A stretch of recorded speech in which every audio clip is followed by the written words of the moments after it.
우리가 생각해 보고자 하는 이 본문의 말씀은 사도 바울이 후배 동역자인 디모데에게 보내는 간곡한 권면의 말씀입니다.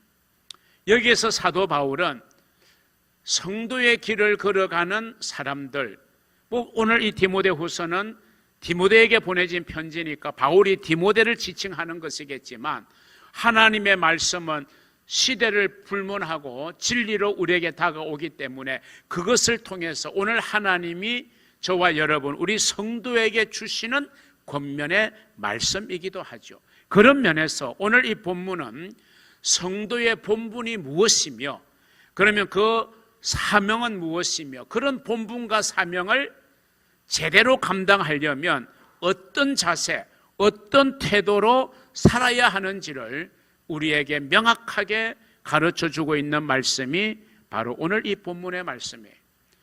바울은 오늘 이 본문에서 우리 성도의 본분을 세 가지로 요약하여 언급하면서 그 본분이 가지는 각각의 의미를 우리에게 정확하게 설명하고 있습니다. 오늘 이 말씀을 통해서 저와 여러분이 성도의 본분이 무엇인지를 깨닫고 그 본분에 걸맞는 삶을 살아가는 자세와 태도가 무엇인지를 인식하면서 정말 행복한 성도로 살아가게 되는 그런 놀라운 은혜가 저와 여러분에게 함께하기를 소원합니다. 첫 번째, 성도의 본분은 그리스도 예수의 군사라는 것입니다. 한번 따라합니다. 나는 그리스도 예수의 군사다. 그렇습니다. 여러분은 그리스도 예수의 군사라는 본분을 우리는 가지게 되어진 것입니다. 자, 오늘 본문 3절 4절을 보시면 너는, 물론 여기에서 너는 바울이 디모데에게 보냈기 때문에 디모데를 말하지만 궁극적으로 이 너라고 하는 것은 성도로 부르심을 받은 하나님의 자녀 되어진 저와 여러분, 이 세상에 존재하는 모든 그리스도인들을 향하여 지칭하는 말씀이죠. 너는, 성도는 그리스도 예수의 좋은 병사다. 그리스도 예수의 좋은 군사로 우리의 본분이 주어져 있다는 거예요. 그래서 그 좋은 군사로 부름받은 저와 여러분은 나와 함께 고난을 받으라. 병사로 복무하는 자는 자기 생활에 얽매이는 자가 하나도 없나니 이는 병사로 모집한 자를 기쁘게 하려 함이라. 이렇게 바울은 말씀하고 있습니다. 아주 일목요연하게 짤막하게 정리되어진 말씀이지만 여기에는 크가지 두 가지의 사실이 우리에게 강조되고 있습니다. 그 첫째는 모든 성도는 그리스도 예수의 좋은 군사라는 겁니다.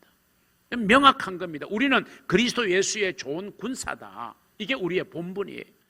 그 다음에 두 번째는, 그러면 우리가 그리스도 예수의 군사인데 좋은 군사가 되어야 되는데 좋은 군사는 뭐냐? 자기를 위해 사는 존재가 아니다. 이걸 오늘 바울은 말하고 있는 겁니다. 모든 성도는 그리스도 예수의 군사이고, 그러면 좋은 군사가 되어야 되는데 좋은 군사는 뭐냐? 자기를 위해 사는 존재가 아니라는 겁니다. 이 말씀이 처음에 주어졌던 이 말씀의 기록 당시에는 로마가 세계를 지배하고 있던 로마 제국의 시대였습니다. 이 로마의 법전이라는 게 있어요. 우리로 말하면 이제 헌법이 있죠. 국가의 헌법, 기본이 되는 이 로마 법전에는 이런 조항이 있다고 합니다. 군대에 종사하고 있는 자는 민간적인 일에 취업하는 것을 금지한다. 실제로 이 당시의 로마의 역사를 보면 한 번 군대에 부름을 받고 나면 오늘처럼 이렇게 복무 연한이 있어가지고 일정한 복무 연한을 근무하면 제대하게 되는 이런 구조가 아니었다고 합니다. 이 로마의 역사 속에 한 번 군대에 부름을 받고 나면 지금처럼 몇 년 근무하고 제대하는 게 아니라 자기를 소집한 자기 상관 장군이 전쟁에 나가서 완전한 승리를 거둘 때까지는 제대가 허락되지 않았다는 거예요. 이 군대의 명확한 사명을 다 완수한 후에야 비로소 제대할 수 있는 허락이 되어졌다라고 하는 것입니다. 자, 이 사실이 우리에게 어떤 교훈을 주고 있는 것입니까? 여러분, 우리 성도라는 신분을 가진 사람은 단순히 교회를 왔다 갔다 교회를 다니고 있다고 해서 되는 것이 아니라는 사실을 말해주고 있어요. 진짜 성도, 온전한 성도는 뭐냐? 전적인 헌신이 있어야 된다라고 하는 것을 말해주는 거예요. 전적인 헌신, 이건 제가 조금 있다가 부연 설명을 드리겠습니다. 주님의 부름을 받았던 제자들이 모든 것을 버리고 주님을 따르기로, 전적으로 헌신하기로 다 다짐을 했던 사람들 아닙니까? 그 가운데 대표격인 베드로의 위대한 결단을 보여주는 말씀이 있어요. 마태복음 19장 27절에 보면 이에 베드로가 대답하여 이르되 보소서, 우리가 모든 것을 버리고 주를 따라사온데 그런즉 우리가 무엇을 얻으리까? 라고 말하고 있는 거죠. 제자들은 주님의 부름을 받았을 때 모든 것을 포기하고 내려놓는 결단을 하였다는 것입니다. 오늘 저와 여러분은 그리스도 예수의 좋은 군사가 되어야 할 성도로 부르심을 받았다는 것이에요. 그러면 이 성도의 본분, 그리스도 예수의 군사로 부름받은 저와 여러분의 이 본분을 감당하기 위해서는 어떤 자세가 필요하냐? 자기 생활에 얽매이는 자가 없다고 그랬잖아요. 민간적인 일을 취업할 수가 없다고 그랬잖아요. 그리고 온전히 뜻을 이루기까지 제대할 수 없다고 그랬잖아요. 이 말은 무슨 말이냐? 오늘 우리의 개념에서, 상황에서 이 말을 해석을 하여 적용하면 내가 성도로 부름을 받아 살아가는 성도의 삶을 살아갈 때 과연 삶의 목적을 어디다 두어야 되느냐? 이게 정말 중요한 거라는 거죠. 삶의 내용이 무엇이며 삶의 목적이 무엇이고 내 삶의 방향이 어떠해야 하느냐라고 할 때 우리의 삶의 목적이 내 자신의 뜻이나 내 자신의 욕망이나 야망을 이루는 것이 목적이 되는 삶은 온전한 성도가 아니라는 거예요. 온전한 성도라는 것은 나의 뜻이 아니라 나를 성도로 부르신 주님의 뜻이 이루어지도록 하는 것, 이게 삶의 목적이 되어야 그게 진짜 온전한 성도라고 우리는 말할 수 있는 것입니다. 그러면 왜 하나님께서 나를 그런 자리에 세워주셨을까? 그 자리에서 나로 인하여 하나님의 뜻이 내가 살아가는 삶의 현장에 이루어지게 하기 위해서. 주님이 우리에게 너희는 이렇게 기도하라 그랬잖아요. 어떻게 해요? 하늘에서 뜻이 이루어진 것처럼 땅에서도 이루어지게 하소서.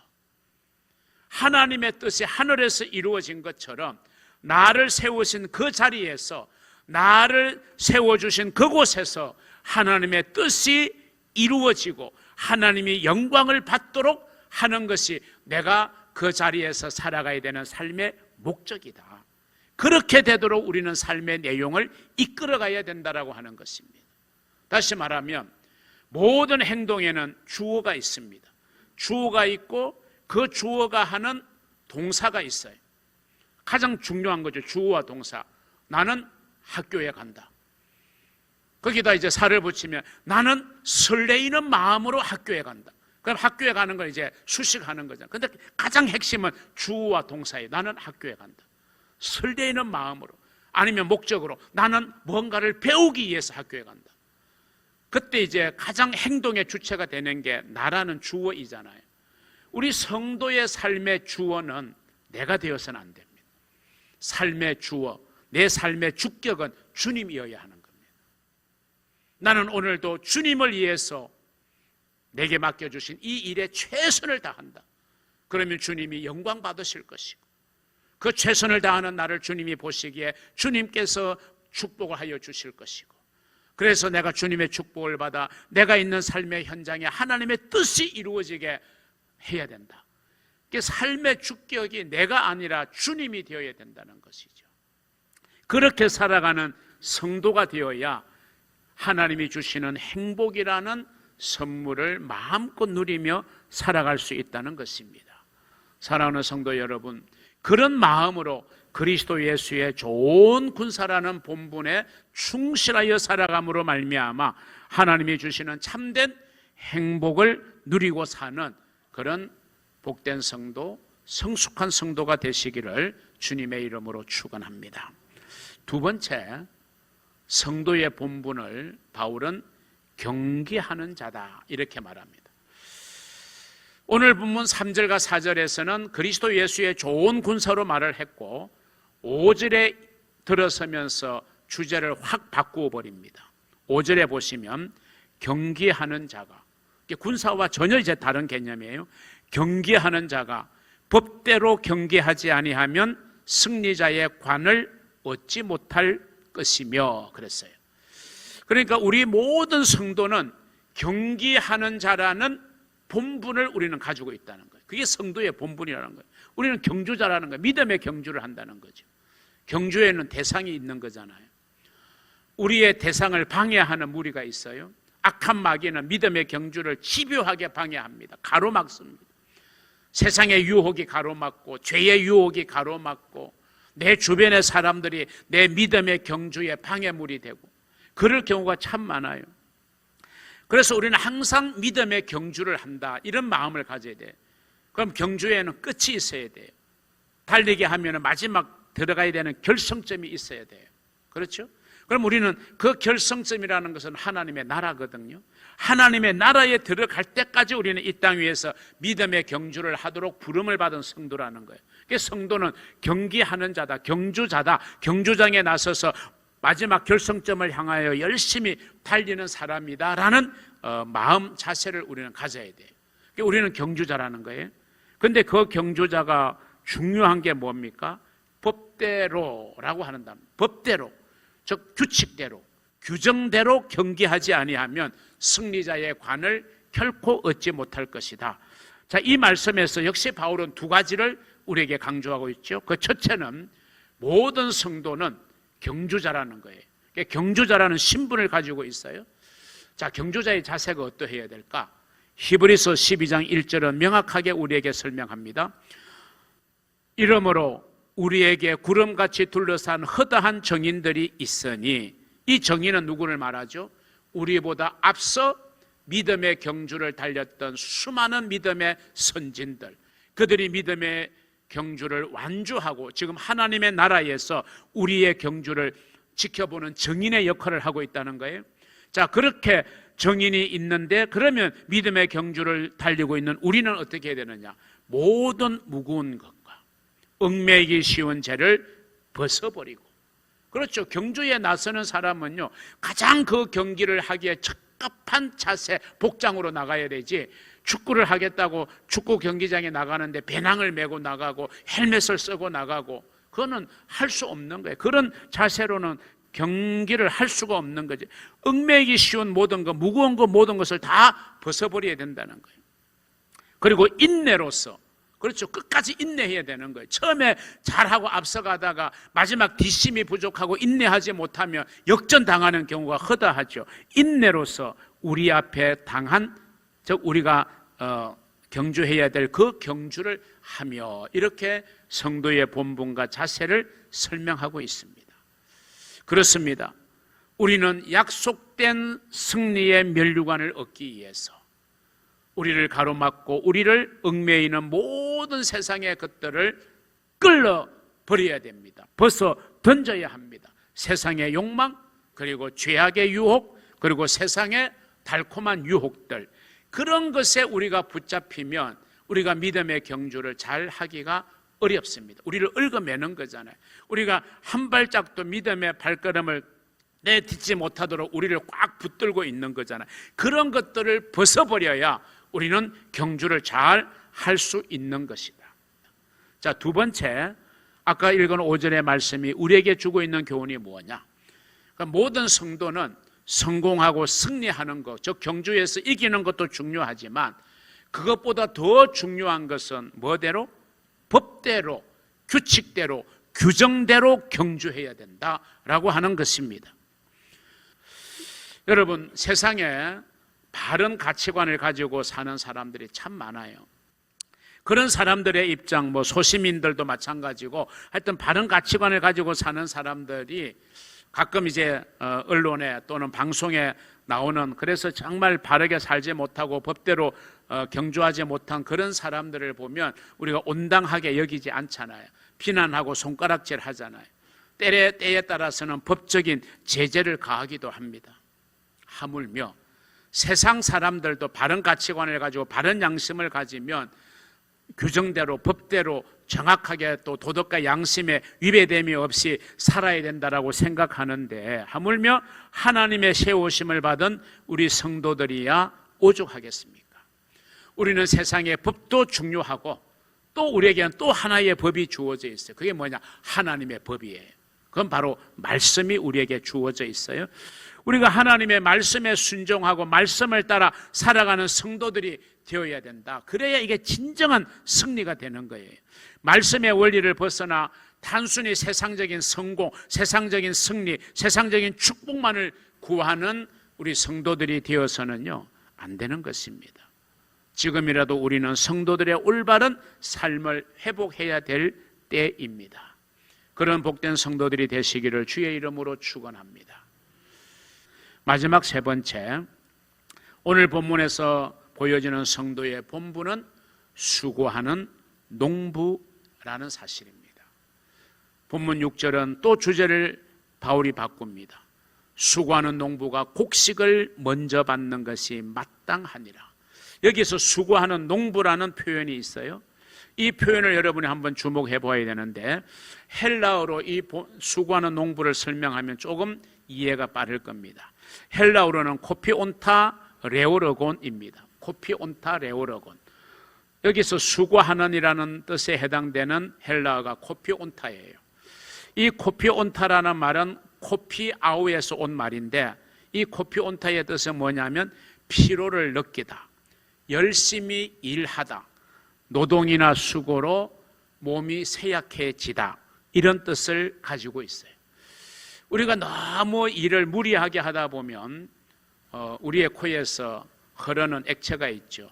쉽게 말하면 이제 코피가 날 때가 있잖아요. 너무 무리했을, 너무 가루했을 때. 그 헬라를 보세요. 코피온타.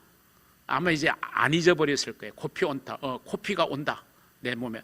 코피온타 그러면 내가 너무 피로를 느끼고 너무 무리하고 너무 열심히 일해서 코피가 날 만큼 지금 내가 많이 열심히 피곤했구나, 열심히 일해서 피곤했구나 라는 뜻입니다. 이 코피온타라는 이 단어를 통해서 수고하는 농부, 그러니까 농부라고 하는 직책이 얼마나 정말 수고하는 직책인지를 우리에게 피부로 느끼게 해주는 표현이 아닐까, 이런 생각을 해봅니다. 자, 이 수고하는 농부라는 이 표현에서 우리는 두 가지 사실을 알 수 있어요. 첫째는 모든 성도는 수고하는 농부라는 것이고요. 두 번째 사실은, 그럼 농부는 뭘 목적해야 되느냐? 열매를 목적해야 되는 거죠. 열매를 목적하는 것처럼, 그럼 우리가 수고하는 농부라는 것으로 비유되어진 성도의 본분이니까 우리 성도는 열매를 맺어야 돼요. 무슨 열매? 신앙의 결실. 신앙의 결실을 위해서 사는 것이 마땅합니다. 우리가 그냥 신앙생활을 해서는 안 돼요. 내가 신앙생활을 하면 반드시 결실이 있어야 되는 거예요. 내가 1년하고 2년하고 5년하고 10년하고 20년을 신앙생활을 했으면 거기에 걸맞는 신앙의 열매, 신앙의 결실이 있어야 되는 거예요. 성경에 보면요, 이 열매라는 단어가 참 많이 나옵니다. 우리 주님께서도 열매를 찾기를 원하세요. 주님이 제일 먼저 선포하신 메시지가 회개하라, 천국이 가까이 왔다라는 것인데, 그 회개를 선포하시면서 이어서 뭐라고 해요? 너희는 회개에 합당한 열매를 맺고 그랬어요. 회개의 열매를 맺어야 되는 거예요. 회개의 열매를 맺어야 돼요. 우리가 정말 회개한 것, 또다시 회개의 거리가 되지 않도록 열매를 맺는 게 필요하죠. 그게 회개의 열매인 거예요. 성령의 열매가 있잖아요. 갈라디아서 5장 22절 23절에 보면 성령의 9가지 열매가 있어요. 이거는 우리가 살아가는 삶에 있어서 우리의 그리스도인으로서의 성품의 열매입니다. 그 9가지의 열매를 하나씩 우리가 정말 생각해 볼 필요가 있는 열매들이죠. 이런 열매들을 우리가 성도라면 당연히 우리가 우리의 삶을 통해서 맺어가야 되는 거예요. 그 다음에 또 성경에 보면 입술의 열매가 있어요. 입술의 열매. 저는 이 열매도 정말 중요하다고 생각해요. 입술의 열매. 우리가 성도로 살아가면서 우리의 입에서 입술의 열매가 맺히지 아니하면 그 어찌 성도라고 할 수 있겠어요? 우리의 입으로 원망하고 불평하고 남을 험담하고 남의 뒷담화하고 부정적인 이야기하고 비난하는 이야기하고 어떻게든 트집을 잡아서 남을 안 좋게 이야기하는 그것이 성도의 입이라면요, 그건 입술의 열매가 아니에요. 입술의 열매라는 것은 내 입으로 감사할 수 있고 내 입으로 찬송하고 또 깎아내리고 시기 질투하던 사람들 정말 축복해 줄 수 있고 격려해 줄 수 있고 배려해 줄 수 있는 말, 또 찬송하고 기도하는, 이것이 바로 입술의 열매를 맺는 거 아닙니까? 우리가 신앙생활의 연수가 늘어갈수록 입술의 열매를 맺어야 되는데 오히려 늘어갈수록 고단수가 되어져 가지고 비난하고 비판하고 험담하는 게 더 수가 높아지는 성도도 없잖아 있어요. 우리 교회 말고. 여러분, 우리는 입술의 열매를 맺어야 돼요. 그게 수고하는 농부 아닙니까? 내가 신앙의 결실을 위해서 아무런 노력하지 않아, 아무런 수고하지 않는데 내가 어떻게 좋은 성도가 될 수 있겠어요? 우리는 수고해야 되는 거예요. 정말 농사를 짓는 사람은 비가 와도 걱정, 비가 안 와도 걱정 아닙니까? 해가 너무 짱짱하게 나도 걱정, 해가 아예 안 나도 걱정. 근데 정말 마음 편할 날이 없을 것 같아요, 농부들은. 또 간밤에 많은 비가 내렸잖아요. 수확을 눈앞에 두고 있는 농부의 입장에서는 정말 가슴이 조마조마하고 쓸어내릴 수밖에 없는 그런 지금 때에 엄청난 비가 왔잖아요. 그러니까 여러분, 이 농부의 그 노심초사하는 마음, 정말 우리가 성도로서 나는 과연 어떤 열매를 주님 앞에 맺어 드리는가, 이걸 우리가 늘 생각할 때 우리는 신앙의 결실을 바라보고 살아가는 수고하는 농부라는 그런 본분을 우리는 다하는 성도가 되어야 할 줄로 믿습니다. 나라와 민족을 위해서 봉사하겠다고, 지역을 위해서 봉사하겠다고 호소하여 국민들의 선택을 받은 공직자들, 아니면 또 공무원의 신분을 가지고 상승해서 뭐 장관이 되고 차관이 되고 과장이 되고 중요한 직책에 있는 사람들, 그 사람들의 신분은 공익을 위해서 쓰라고 부여되어진 신분이지 자기 자신이나 자기의 가족이나 자기 주변의 사람들 사리사욕, 사익을 챙겨라고 주어진 신분이 아니라는 거예요. 그렇기 때문에 정말 그런 공적인 신분을 가지고 공익을 위해서 사는 게 아니라 자신의 이익을 위해서 살 때 그 사람은 지탄받는 대상이 될 수밖에 없는 거예요. 어떤 자그마한 비리도 용납되지 않는 거예요. 결국 그 신분을 잃어버리게 되는 거예요. 임명직이라면 박탈하면 되겠지만 선출직이라면 일정한 기간 동안 보장이 되잖아요. 그럼 다음 선거에서 국민들이 떨어뜨려야죠. 정확한 판단을 해서. 공익을 위해서 일하는 일꾼이 아니라 사리사욕을 위해서 일하는 일꾼이라면 그 사람을 떨어뜨려야죠. 그래야 우리나라와 우리 지역이 더 살기 좋은 지역이 될 수 있지 않겠습니까?